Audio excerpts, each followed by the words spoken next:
वडेट्टीवारांनी अत्यंत असंवेदनशील आणि या देशातल्या जनतेला दुखवणारं अत्यंत वादग्रस्त वक्तव्य केलं आहे। अशा वक्तव्याला केवळ माफी मागून होणार नाही। खरं तर बेजबाबदार स्टेटमेंट करायचे, समाजाचे मन दुखवायचे, वस्तुस्थितीचा अभ्यास करायचा नाही, मीडियाचा स्पेस घेण्याकरता बोलायचं।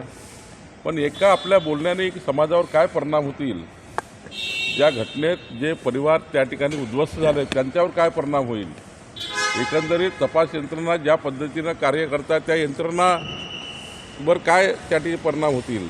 खऱ्या अर्थाने व्यक्तीने जरी पदावर किती मोठ्या पदावर असलं तरी असंवेदनशील बोलू नये। वडेट्टीवारांनी ज्या पद्धतीनं असंवेदनशील आणि बेजबाबदार वक्तव्य केलं आहे, खरं तर काँग्रेस पार्टीचा खरा चेहरा आणि खऱ्या अर्थाने यांच्या देशाबद्दलच्या भावना आणि व्यक्तीबद्दलच्या भावना यातून दिसतं। मी या बाबीचा पहिलेही निषेध केला आहे, कालही निषेध केला आहे। निश्चितपणे पुढच्या काळामध्ये जनता यांना सोलून काढल्याशिवाय राहणार नाही असं मला वाटतं।